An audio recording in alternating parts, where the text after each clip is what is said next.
Hi, this is Tasheena. And this is Jonathan. And this is Abandoned Ship podcast where we're going on a 4-year mission, maybe 5-year mission through Deep Space Nine. At this rate, it's going to be a 10-year mission. Let's see, how many episodes? Doing one episode every 3 weeks. Well, we'll be done sometime in 2054. Thank you for being patient during August between illness and getting a new bunny. We were really busy in August, and so hopefully we can get back on the once-a-week train. Hopefully. No promises, but we'll try. Keep seeing episodes I want to talk about. Like, damn, that was all the way in season 3. I know. We're never going to get there. We will. It's just this slump is hard, but it's the last one. We're at the last one before Duet. Season 1. Before we get to Duet. There are many slumps. I know, but this is, to me, like the big one. Yeah, we got Duet coming up, and then the season ender. We got some bangers coming up. At least things that happen. There are at least, yeah. So, Jonathan, what are we talking about today? Today we're talking about season 1, episode 18, Dramatis Personae, which we looked up and is the characters of a play, novel, or narrative. So pretty on the nose. Yep, correct. Yeah. All right. So my memory had something to do with possession, but it was not possession. It was. It's interesting. It was some kind of form of possession. An unclear form of possession. It is, but it isn't. It's interesting. They're reliving something that didn't happen because they're going through the motions of something very specific to their current situation. So it's not actually reliving. That's okay. Yeah, we'll get into that. We'll get into that. Okay, first, all right. We kick off things in Sisko's office. There is this Valerian ship that's coming. That Kira's not happy about because it seems rumor almost for certain that they helped the Cardassians with running weapons. Why did the Cardassian need to run weapons? That sounds like a smuggling operation, but they were in control. They had supply lines. Whatever. Sure. Anyway, Kira hates them. Yeah. They gave them stuff for weapons to oppress Bajor. Yes. And she's pissed about them coming here. She's afraid that they're pretty much doing something similar, that they're still running weapons. And Dolomite, I think is the... It seems to be spelled like Dolomite. Dolomite! They say Dolomite. Oh, that's all I can think about is Dolomite Eddie is Murphy my name. playing. Dolomite. Anyway, she's concerned, but doesn't have any concrete evidence. And Sisko's like, we can't delay them from entering. We can't keep them from entering docking. Sorry, Kira. I mean, we can probably do some digging while they're here and see if we can find something. But until we actually find some evidence, there's not much that can be done. Yeah. So from our perspective, we're going to do this by the book. Yep. So Kira's not happy, but at this point, she seems to understand his position. And she starts to walk out. We get a little offhand comment I want to mention. Apparently, Keiko is on a field trip to Bajor. So her and I guess... to a grain processing center. Oh. Riveting stuff. So thrilling. I bet Jake and Nog are just having the time of their life. It's just a bunch of dirt. It's not dirt, Nog. Grain. Kind of sad we didn't get that little scene, but just the thought of knowing she's taking like 15 kids to see a grain plant in Bajor by herself. Peace be with her. Yeah, we're the chaperones. There might be. I don't know. I just, in my head, it's hilarious of her just like going with these kids by herself. Because Miles is like, oh, good thing I'm not going. Good thing it's not me. And then the wormhole opens up. A Klingon ship comes through and weren't due back, I think, for another week, they said. A month. Oh, a month. Ooh, even worse. It was on an exploration trip, but it comes back. The thing blows up and one Klingon beams over in time, I guess, even though he's all like fuzzy. It's terrifying. I hate beaming. I hate it. What's his face was right. Barkley. Yep. It's not right. It's not natural. No good. No good. And just seeing someone like in this in-between state of like, they're coming in, they're not. I'm just like horrified. So yeah, every time that happens, I just think of Star Trek: The Motion Picture with the transporter accident. Yes, like, terrifying. They do get him, but he's severely damaged. He yells victory, and then he dies. Yeah. On to our intro. Any thoughts, Jonathan? Nope. Well, because at this point, we don't know what's happening. It's just... We got our little mystery set up. Ooh. Why did the Klingon ship explode? Why did he say victory? He has like weapons burns. Mm-hmm. We come back. I mean, pretty much the people in Ops are together and they're just going, what happened? What happened? Because they were on a biosurvey. So why was there look like some kind of battle happen if they're just doing a biosurvey? I think there's a missed opportunity here for, and I was realizing this as we were watching it, like, it seems, this is an old topic of discussion, but it always seems strange how the Klingon society can function when they seem so solely focused on battle in its traditional form, and how that's the only thing worth doing. And like, how do you even get a Klingon ship to go do a biosurvey when it's not combat related? Like, how can they function? And I think there's a missed opportunity just in Star Trek in general, not for them to only be focused on battle, but rather to treat everything in life as a battle. Like, they do have victory during a biosurvey. Wow, we studied the shit out of those bio readings. Victory! Yeah. I have conquered the scientific study. Like, that's more how I imagine like a functional Klingon society where obviously, yes, combat in its traditional form is the highest victory one can have, but you can have victory in many things in life. You clean that closet, victory. Take out the trash, victory. And Quark kind of alludes to the fact that this biosurvey, their mindset was to find some kind of weapon. Which they never come back to that. No, I guess because that seemed a little more that. Well, here we'll get there. We're not. Okay. So, just one thing to know in this ops meeting, we notice Dax gets a little distracted. It does kind of like giddy laugh. Spaces out for a bit. Yeah. Interesting. Next scene, we go to Kira, trying to delay the Valerium ship from docking, and she is caught by Sisko, and it's a no-go. We get the seeds here that something's afoot. A little bit of tension, a little bit of weird behavior, yeah. Yeah. We go to our Quark and Odo scene, of course. We got to have a Quark and Odo scene. Mm-hmm. Odo is asking about the Klingons because, of course, Quark would know the dirt, and they were in his bar before they left. And that's where we get... I do think it's funny. Quark doesn't like the Klingons. He's like, yeah, they buy a lot, but they break all this shit. So everything pretty much breaks out even by the end. And he even has a crew right now who's like fixing one of his holodecks because they broke it. And Odo is grilling him about their purpose for this trip. And Quark is about to say something, and then he's like, no. I see what you're doing, Odo. You don't get info for free. I want something in return. And Odo's like, you know what Clean Team 7 is helping you out? Clean Team? Clean Team? I don't know. Clean Team? I think there's some bulkheads. There's something that needs a little shining over there. I think I'm going to need them. And of course, like, ugh, okay, whatever. Blackmail me, I guess. But all he tells them is that the Klingons went to find... They'd be coming back with something that would make the enemies of the Klingon Empire tremble. Which I guess was pretty much interrupted. Like, they never got there because of what happened to them.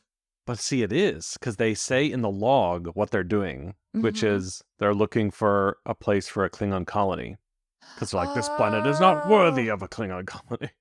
I guess I was having some of the log. Yeah. I had a hard time gathering everything that was going on in those log books. Because it's not super important. But also, like, when you think back to this implies that they went out looking for something in, like, a secret mission. Yes. But actually, their mission was just to find a place for a Klingon colony. They seemed, because that's what the logs say. They find, spoiler alert, these orbs. It appears that they find the orbs on accident. Yes. So, like, all we found was these stupid orbs. Yes, correct. Yeah, what happens to them is an accident. This seems to imply that they went out looking for the orbs, and that was, like, the weapon. But the log suggests it was an accident. They just happened upon it. So I don't feel like these line up. Which would be unless the colony is what would make the enemies of the Empire tremble, but I don't. Which would be something, is say, like, they were just kind of backdoor, almost giving us, like, a setup for a plotline in season 2. Like, season 2, we get more about the Klingons and their plan with the Gamma Quadrant and what they're doing, but we don't get anything. No, yeah. So it feels like it's a setup for something that just doesn't happen, which is kind of a bummer. That might have been interesting, like other species, like, and their plans for the wormhole. Maybe that's something they wanted to do, but just didn't. Maybe they went a different path for season 2. Who knows? I think they're really just trying to set up what was the Klingons really doing? It's just weird that they contradict themselves later in the episode, that they weren't actually doing anything. Yeah. Anywho. As Odo is walking away, proud of getting this answer, I guess, all of a sudden, Odo down! Hits the ground. And the look on Quark's face. What is happening? Yeah, so Odo starts, like, screaming in pain. He does some, like, weird shapeshifty thing. Yeah, Quark just looks revolted. What's happening to you? Not concerned that Odo is, like, writhing in pain. It was an interesting choice. Like, did they... Because sometimes I wonder how the director explains, like, what the characters see. Because what we're seeing is, of course, not what they're seeing, because it's all effects and stuff like that. So it's like, right. What did the director tell? If we go by the transcript here, which is written after, this isn't the script, but it may give us some clues. It's described as Odo's head divides in two and turns inside out, then he collapses. So if which I guess does happen. Kind of, yeah. It was kind of a freaky thing, but as written, I could see it sounding so, like, horrifying and, like, weird and off-putting that, like the thing or something. They give him this direction of, like, what are you looking at? So that's where he decided to do it rather than just Odo is in pain. Because if it was like Odo screams out in pain, you would expect more of, like, a different reaction, not disgust. Yeah, no. Concern, suspicion. Maybe a later season Quark would be like concern. This season Quark would be like maybe a suspicion, like, but not, he was like just put on this really weird face. Yes, the description there, I can see Quark having that reaction. But what we saw, like, it's a little off, but I think it would have had to been way more, like, grotesque looking to get that reaction. For that. They didn't. The money gone. So yeah, Odo collapses and Quark runs off for Dr. Bashir. His funny little run. Bashir. And then Odo's sitting there with, like, his mouth open. Just like, he looks like, that looks pretty horrifying too. Like, just leaving him there. Yeah. Next scene, Odo is with Dr. Bashir. Odo comes to. He doesn't remember anything. And he seems very shaken, like, what just happened? Bashir doesn't know. He's like, tell me how you feel, because I don't know. That's the best I can do. It looks like you're breathing, you're living. And then all of a sudden, Bashir starts acting a little weird. Are you not worried about the Valerian problem? And talking about Kira versus Cisco on this situation, like the politics of, like, what's going on in the station. And he's being very cagey, like, I think you know what I mean. And Odo does a pretty good job of, like, why don't you tell me what you mean so we can be sure? Like, try to, like, he's bringing up, like, what are you talking about? What's going on? What we find out in this episode is that Odo really knows how to play Bashir, Yes. as we find out later in the episode. But yeah, just weird and invasive. And Odo's just like, huh? Sure, talks about like Cisco and Kira and how there's going to be trouble and, oh yeah, you might have to pick a side. It's like, where's all this coming from? This is really out of nowhere. It really does seem like out of left field. And then we go straight to Cisco's office, where Kira comes in ready to arrest and charge the Valerium. She is judge, jury, and executioner. I am the law. Cisco's like, nah, bitch. What you gonna do about it? Nothing. And he gets like really intense about it. Like, you're not gonna go against the Federation. No. I'm in charge. I'm in charge. Almost like an amplification. So in the beginning of this episode, there's definitely tension between Cisco and Kira, but it's very mild about the situation. Here we're at level 10 already. And then, by the end of the episode, it's like level 100. Right. But right now, it's just like the dial is turned up. It's like, whoa. How have we gotten this quickly to alarm sounds going off? Red flags. And then just intense. I was actually thinking while watching this that there was something missing from this to help like lead in this buildup.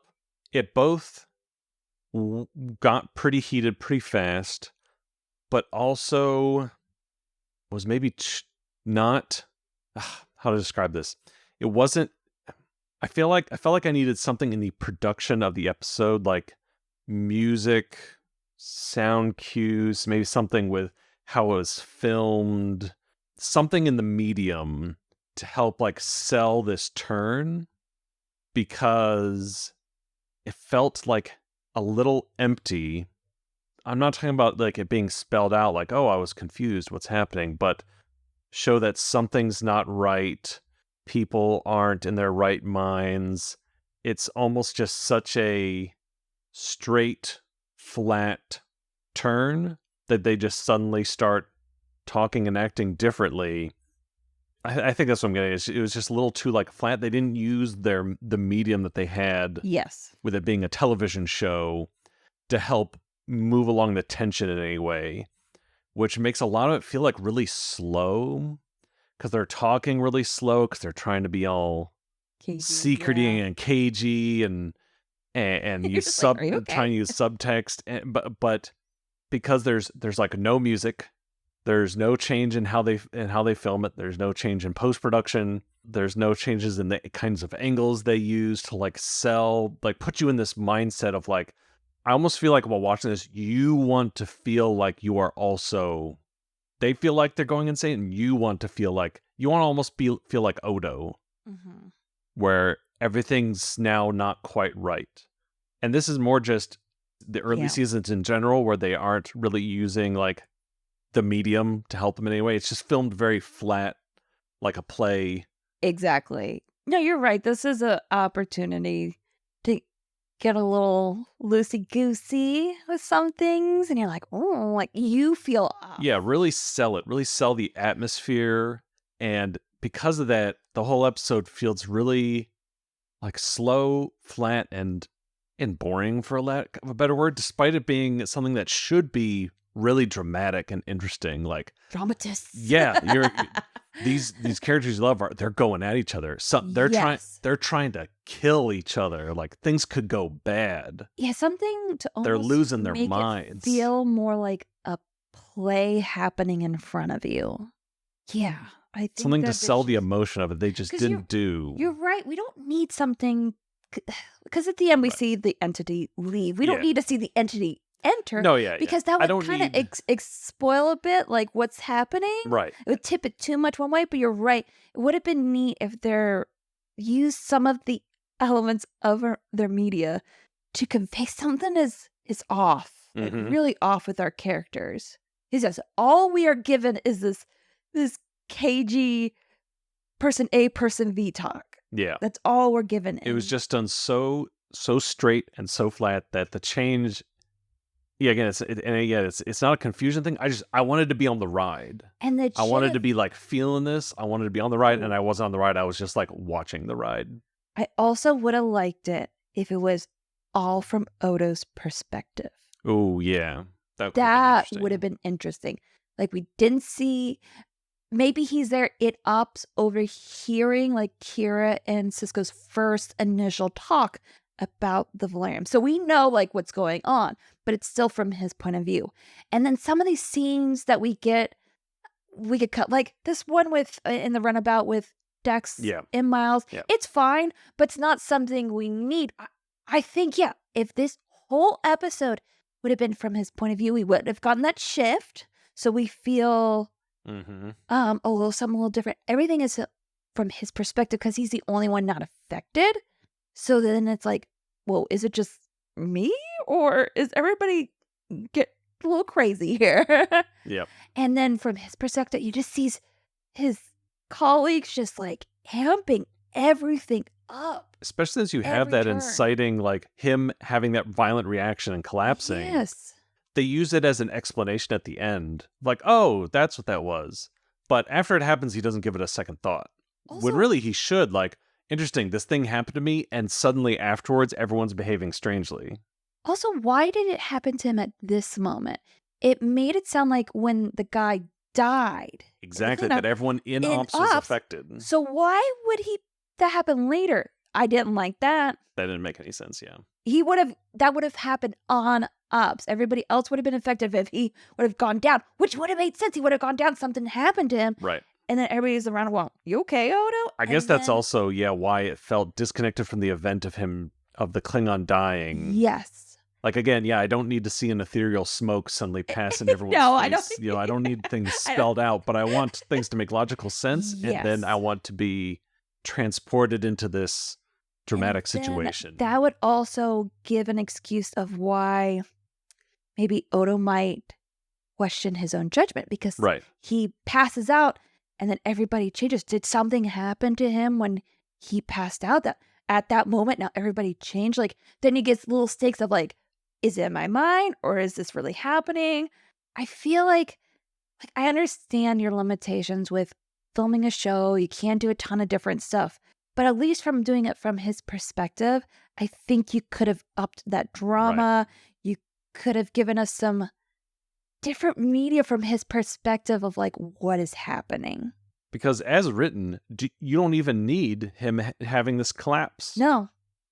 Because Quark wasn't affected. No one else in there was affected. Why did it? Again, why then? You already had the explanation of he wasn't an Ops, so he wasn't affected. Yeah. Yeah. So... that's probably the first big red mark is him collapsing in Quark's. Yeah. Narratively, everything. It does not make sense. It does not make sense. All right. Okay, where are we? Oh, the runabout scene. So pretty much it's just Miles and Dax talking in the runabout, and we get more of the Kira versus Cisco talk. Brian's very... I'm with Cisco. I'm Cisco's man. You better be with Cisco, Dax. Because you with Cisco? Dax is friends with Kira, and he's like, I think you're a little too friendly with Kira. Who you're going to side with when everything goes down? And Dax is like, Is she get a little spacey. Is she supposed to be like a person? I have no idea what the fuck she's doing. Because it's like, that's also the confusing part. Her and Cisco's portrayal were super confusing. Because if they were like playing characters, right? That's like the conceit, right? They're all playing different characters, so they're all playing very different characters. Are the other people just more kind of amped up versions of themselves? I feel like Dax and Cisco's characterization would have worked more for me if also Kira and Miles were acting like really different as well. I think Miles is. He is, but I think Kira's the only one like who a hot-tempered version of himself. Yeah. I think him and Kira just seem like hot-tempered. He's never expressed any of these misgivings about the Bajorans before. He always seems really pleased with them. True. Kira's the only one who happens to line up. And again, this goes back to like when you find out what actually happened, you start to like, But so the idea is, okay, spoilers. So the idea is, right, they've been like taken over by the telepathic remnants of this ancient society. So some sort of like maybe telepathic record, and they're like reliving the fall of their civilization. So they're all like playing roles of, but like, so it's like, so how does that work? They're all playing roles of, it must be specific people. Yes. And therefore their random behaviors are, well, that's just because there must have been someone involved who was really spacey, and there must have been someone involved who was really distracted and wanted to make a clock. And then there were two people who were at each other's throats. But because they don't actually play out the fall of their civilization, because that civilization did not have Bajorans and Cardassians or Valerians running weapons like that. So they didn't actually play out their story. They just played out the emotions and then overlaid it on top of their current situational details. But that doesn't really make any sense. It might have been more interesting if they did start suddenly talking about random people and races and governments that we had no idea what they were talking about. Names, oh my goodness! If Odo was there, going, what is? If it like slowly took over, if it started with them just amping up the emotions of like, they start with emotions, right? Yes. You start with emotions of like, they amp up their current conflict. Sisko and Kira go at each other about the Bajoran situation.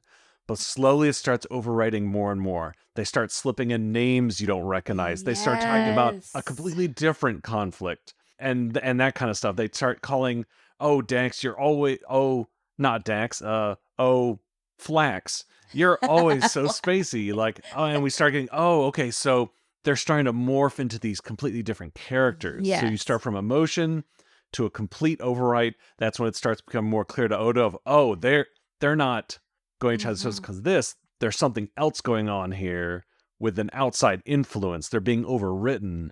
And then by the end, they're completely just lost. Yep. And they think they're completely different people. They're going to kill each other, or blow up the station or something, let's up the stakes, blow up the station again. Why not? And then that's when they get cured. But yeah. So by the time by never we committing get to that pivotal standoff, they are completely their other character. And then you hardly even have to explain that, the explanation they give is sort of I don't know, you could never have pieced it together yourself. You're just told, they got these orbs and they were controlled and they were playing out the falls. Okay, I guess that makes sense. Rather than you figuring out on your own. Yeah. Yeah. It would have played into the title better. They're literally putting on a play. Yes.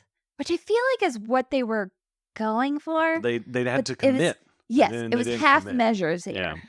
If they're not going to commit, then ditch that whole concept and just make them be amped up versions of themselves, like you said. Yes. Just do that. Exactly. Don't make Daxter this weird, spacey, nostalgic person. Don't have Sisko obsessed with his clock. And that's where the directing, I felt, kind of fail because we have half our people doing just amped up versions of their character and half our characters playing completely different. That's how it's written. So, what choice does the director have? Like, it is written as Sisko makes a clock. Kira, the only thing Kira kind of does differently is she kind of does more of like a seducing. It's a preview of her alternate mirror version. Yes, you're right. She kind of more does her alternate Mirrorverse self. And Sisko does a similar one later with the James Bond holodeck episode.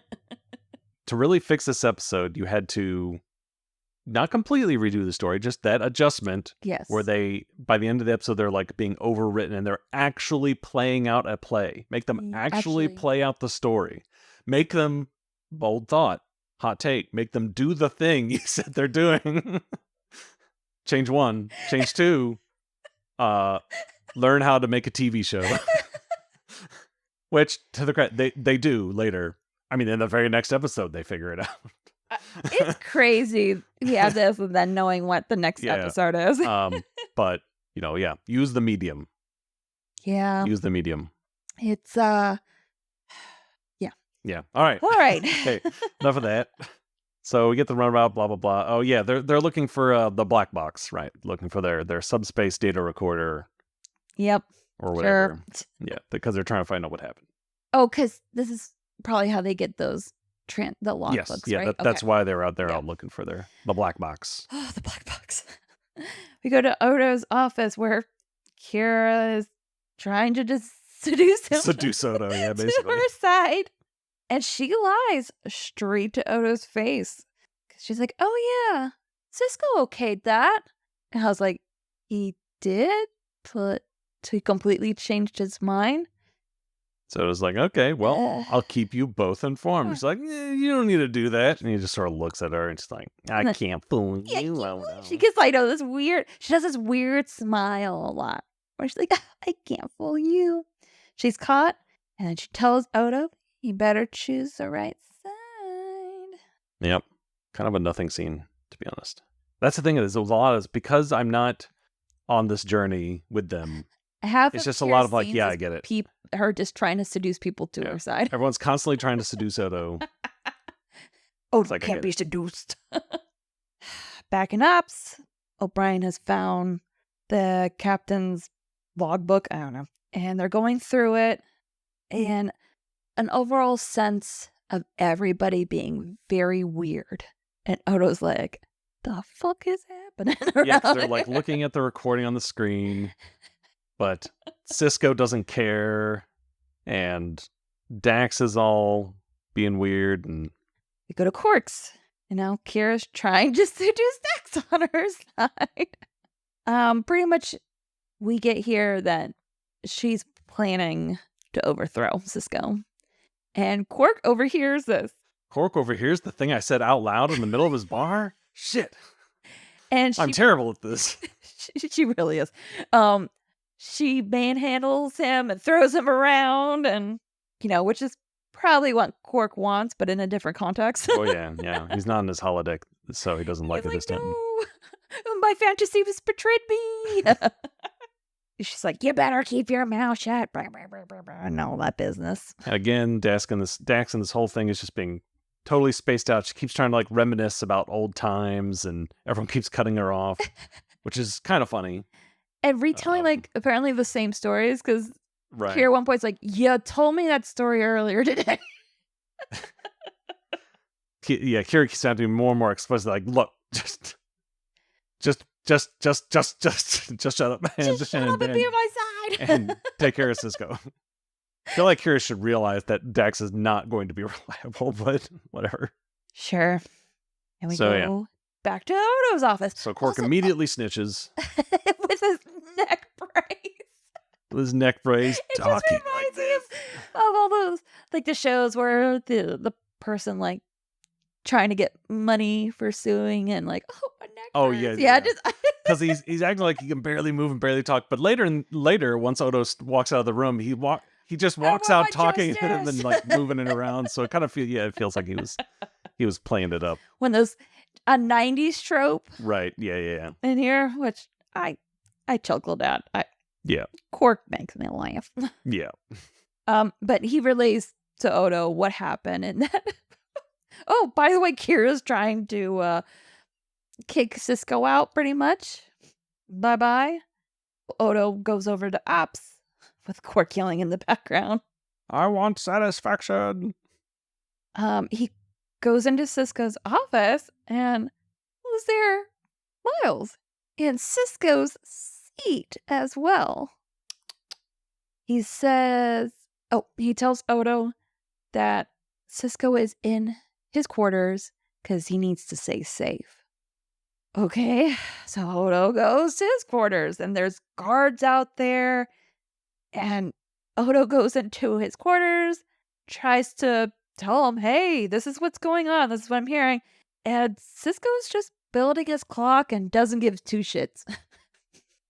Which is also weird, because the previous scene in this one, he seems like he doesn't care about anything. But later on, he's activated later on. Yeah, now he really does care. So I was confused about like, okay, is he someone who does what? I don't know. What we already talked about that today. Is he playing two people? Oh no. Sure, whatever. He doesn't care. So now he goes back to his office. Oh, Kira's waiting there again. Leave me alone, woman. She has locked down the Valerium ship. So pretty much she wants to take over, and she again tries to seduce them by saying, I will give you free reign over the station. You Be can able to declare martial law. Just start torturing all the people you want to. I was like, damn, is that the vibe I give off? Yeah, I feel like after this event, Odo should have some self-reflection time. He tries to get the plan out of her. Thankfully, Kira has some sense, this version of Kira, and she goes, when the time comes, you'll know. Cool. So, yeah, he tries to open a channel to Starfleet, but it's been blocked by Kira. He tries to open a channel to Bajor, but it's been blocked by O'Brien. That was funny. He's like, ah! But by this point, they have the computers reconstructed the Klingon journal. They get to hear what he says. And yeah, this is where he talks about this world is not worthy of a Klingon colony. All we found were a collection of energy spheres that possessed some kind of telepathic archive to describe an ancient power struggle that destroyed a race called the salt and pepper. And we will forward these results, blah, blah, blah. So this was their mission, was the colony. That's it. Yes. The spheres they stumbled upon. Yes. So I guess that what they said about the sure, guess we'll never find out what's going on there. So, yep, it is telepathic possession in a way. Yeah, reenacting the power struggle, but not really. All right. Becoming specific people, but also not really. Now we go back to Sisko's office. I really hate episodes where we are just bouncing between bouncing offices. Around. Having the same conversation over and over again. And not having like real scenes. Yeah. It's weird. So in Sisko's quarters, Miles is there. He convinces Sisko to leave the station and they need to come back strong. Yeah. Because he knows Kira is planning something. She's going to try to kill Sisko. They got to get outnumbered. Okay, so I guess it's a good thing that their situation here on the station happened to exactly line up with the station on this alien race. Yeah. That destroyed their civilization. And I guess they're going to use the Valerium ship to get out. Yep. Is their plan. Now is where Odo goes to Dr. Bashir. You know, the Valerians are thinking like, what the fuck is going on here? Oh my goodness. There's some sort of internal, there's coup going on. Damn. How? Because at the end, you know, all done ends well, but how did they explain this to the Valerium?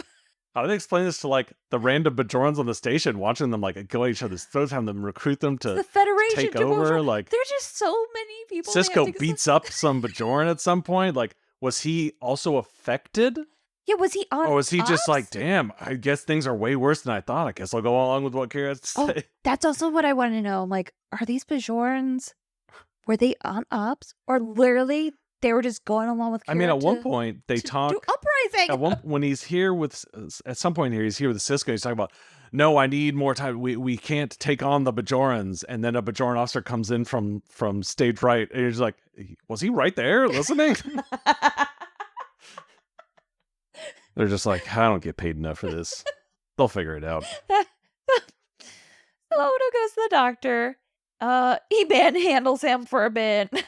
And then he pretty much manipulates him. Oh, this is where Bashir is talking with that Bajoran who tries to inject Sisko with something later. And then he's just like, oh, he was having sleeping issues. And I'm just like, Jesus Christ, even this version of Bashir can't lie.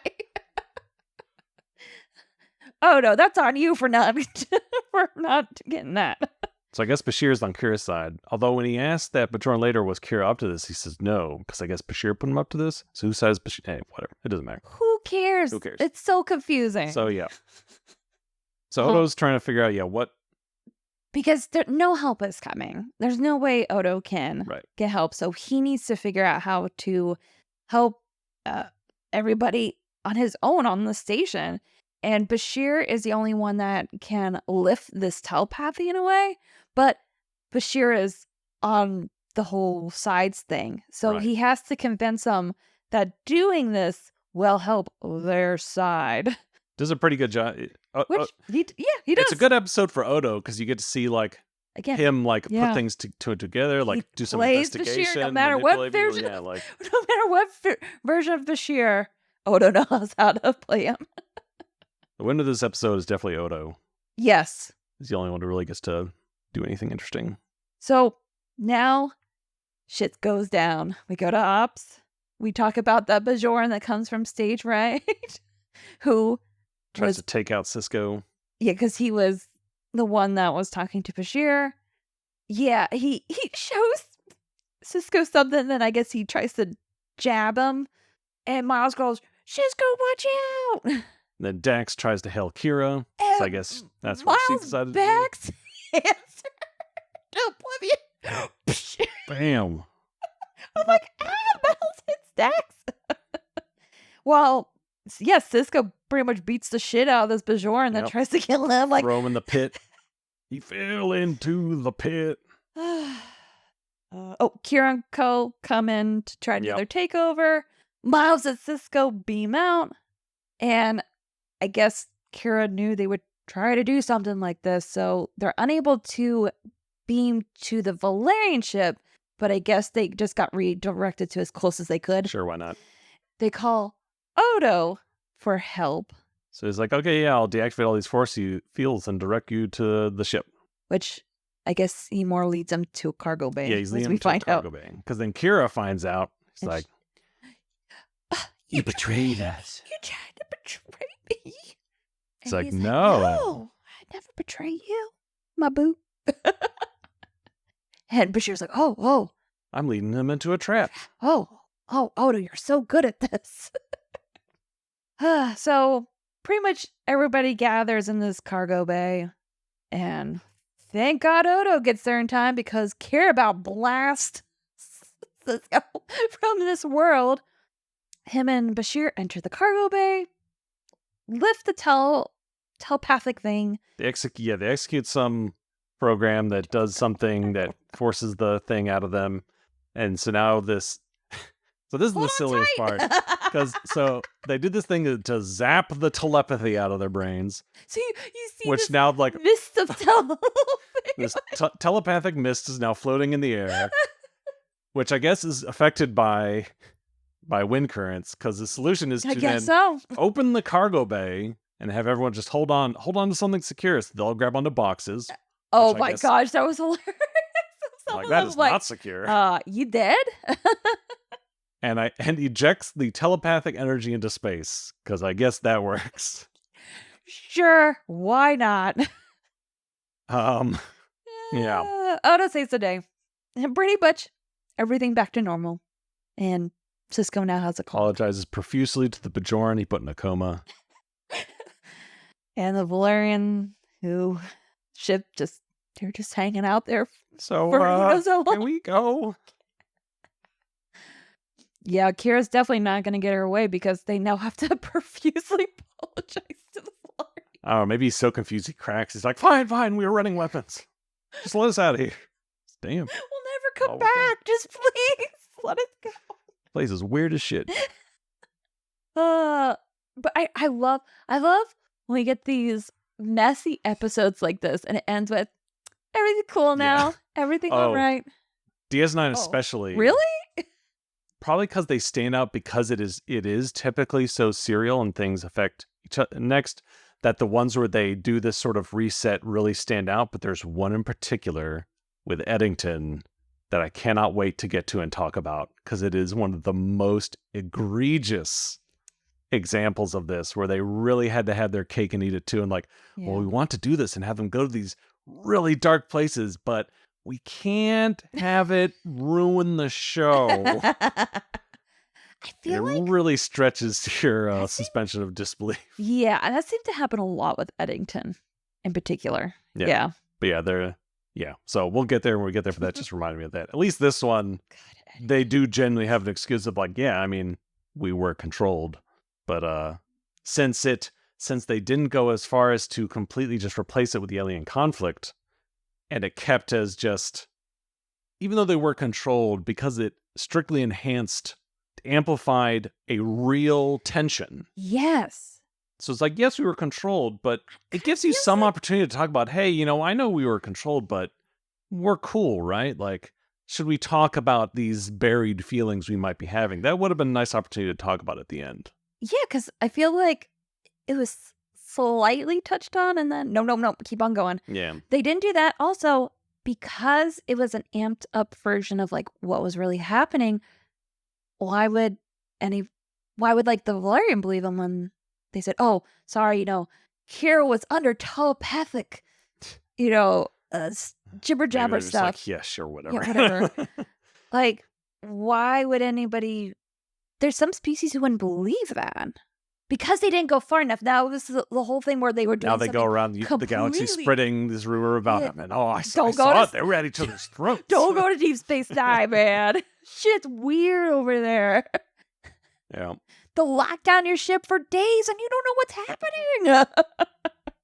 So yeah, we end with just Kira and Cisco talking about Yeah. like a half apology. It's like I know we're under control, but I do still feel like I owe you an apology, which is like okay, that's something. But yeah, then they're like, hey, did you really build that clock? Yep. What is it? No idea. So he had this clock that he made. Cool.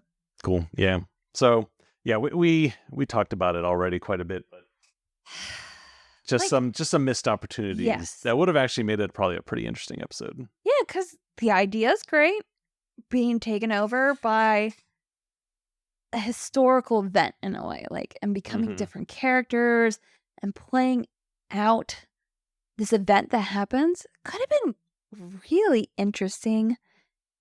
But it just seemed like they took a lot of lazy paths, easy paths, kind of not the most interesting paths. It took a long time to get going. They had the same conversation about where do your loyalties lie like 7 different times. I know. I'm like, I get it. Yeah. I get it. Kind of more just a bummer, a disappointment because I could see something there. Right. And it didn't have the same like cringe moments that define a lot of season 1 that we've tackled before. Like, and in some ways that's to its detriment too, because we don't have those hilarious like Bashirisms to look back on, like with Move Along Home or something. But yeah. So it's a little tighter, but flatter. Very flat. It just doesn't go anywhere. Yes. It's too safe overall. Yes. Yeah, a Quark being manhandled by Kira and coming in with that brace, that I feel like was the only moment of levity, of interest, and that's only because they were playing off of like a 90s trope. And it was nice seeing Odo do his thing, but other than that, it was just kind of All right. One that I would say you would even need to watch for any reason. Like, there's nothing. Yeah, does this have any character? Oh, yeah, because we were talking about this in the end of the last one. I think this would be a completely skippable episode. Yeah. Unless if you're a big Odo stan and you just want to watch all the Odo episodes and see him like do his thing. Yes. But there's no character development. There's no. Because what we have, like plot development. The butting heads of Cisco and Kira, we've had before. And then there's nothing new here with that. Them being controlled makes it a skippable episode because they didn't go far enough to make that control reveal something about them, and the execution was not high enough to make it just an interesting ball episode on its own right. Yes. Therefore, I'd say skip. Yeah. Yeah. If it was like a really solid bottle episode, that's fine. I love, things that are just really just good on their own. Like, oh yeah, it's a fun episode, watch it. Yeah, sure, it doesn't affect the plot, no character development, fine, whatever, it's a fun one. So it's not fun enough, doesn't affect the plot or the character development because it's a mind control episode. And this might be one of the first like truly skip episodes. All right. Well, we've made it, Jonathan. We've made it. The end of season 1 is in sight. We have Duet next week. Yes. Can't wait to talk about that. I'm so excited. We finally are here. All right. Any more thoughts before we head out? No, I think that's about it. All right. So we'll see you guys next week for Duet. See you then. Bye. Bye.